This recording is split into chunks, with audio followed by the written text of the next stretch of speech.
Bismillahirrahmanirrahim. Assalamualaikum warahmatullahi wabarakatuh. Alhamdulillahilladzi syara'a kamali ibadi.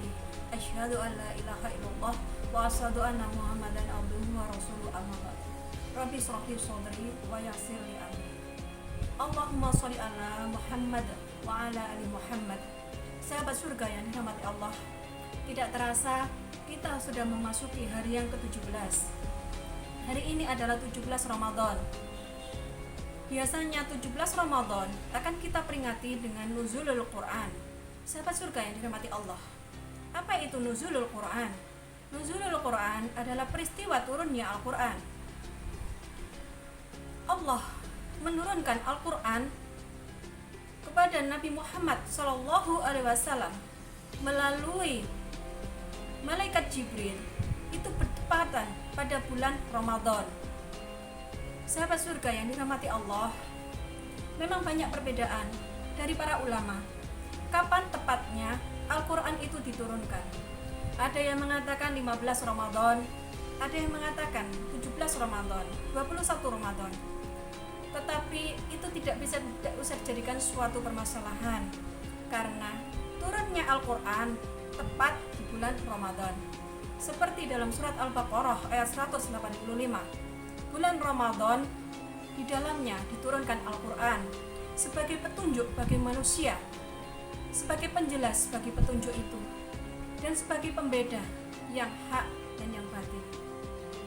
Sahabat surga yang dirahmati Allah, saya akan sedikit mengupas tentang proses turunnya Al-Quran.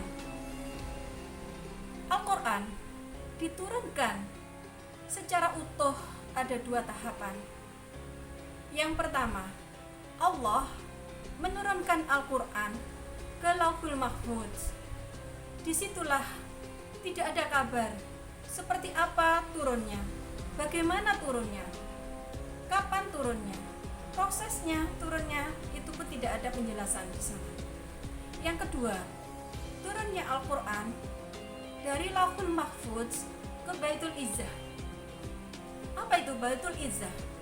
Baitul Izzah itu adalah langit yang paling dekat dengan bumi.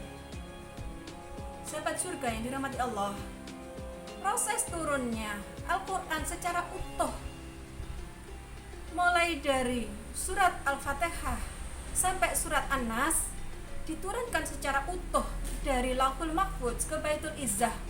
Itu bertepatan di bulan Ramadan. Diturunkannya pada malam hari, satu malam.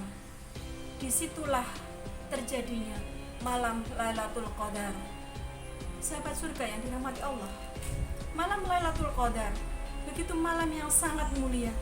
Kenapa malam Lailatul Qadar begitu mulia? Karena disitulah Al-Quran melekat dengan malam itu. Masya Allah, Allah memberikan suatu malam yang mulia, malam yang luar biasa, karena disitulah Al-Quran diturunkan. Sahabat surga yang dirahmati Allah, setelah Al-Quran itu berada disimpan di Baitul Izzah, Al-Quran itu diturunkan ke bumi. Al-Quran diturunkan ke bumi melalui perantara malaikat Jibril, diturunkan kepada Rasulullah Shallallahu Alaihi Wasallam. Al-Quran diturunkan berbeda dengan kitab-kitab yang lain. Pada saat kitab-kitab yang lain diturunkan kepada nabi-nabi Rasulullah yang lain, diturunkan langsung secara utuh berupa kitab. Tetapi kepada Nabi Muhammad SAW, Al-Quran diturunkan secara bertahap. Al-Quran diturunkan lebih kurang 23 tahun. Al-Quran diturunkan pada saat ada suatu peristiwa. Pada saat Rasulullah ada peristiwa dengan para sahabat, disitulah Al-Quran diturunkan. Sahabat surga yang dirahmati Allah, inilah pembeda antara Al-Quran dengan kitab-kitab yang lain. Kenapa? Al-Quran diturunkan secara bertahap, tidak berupa buku, tidak berupa mushaf.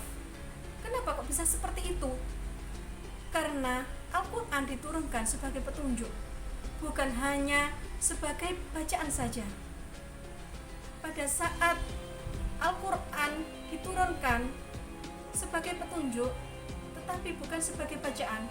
Pada saat kita membaca Al-Quran, memang pahala membaca Al-Quran itu sangat besar.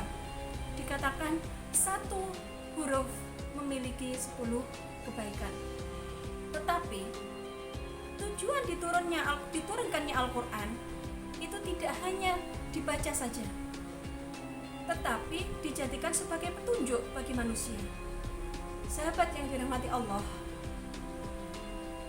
disinilah Al-Quran diturunkan, tujuan diturunkannya Al-Quran kepada manusia. Pada saat kita manusia memiliki permasalahan-permasalahan dalam kehidupan kita, apa yang kita jadikan rujukan? Kemana kita akan mencari solusi permasalahan tersebut? Al-Quranlah yang menjadi solusi permasalahan-permasalahan kita. Ada hadis Rasulullah sebagai penjelasnya, ada qiyas, ada ijma' sahabat. Itulah kalau kita memiliki permasalahan-permasalahan dalam kehidupan kita, disitulah kita akan kembalikan diri kita, mencari solusi permasalahan kita kepada Al-Quran.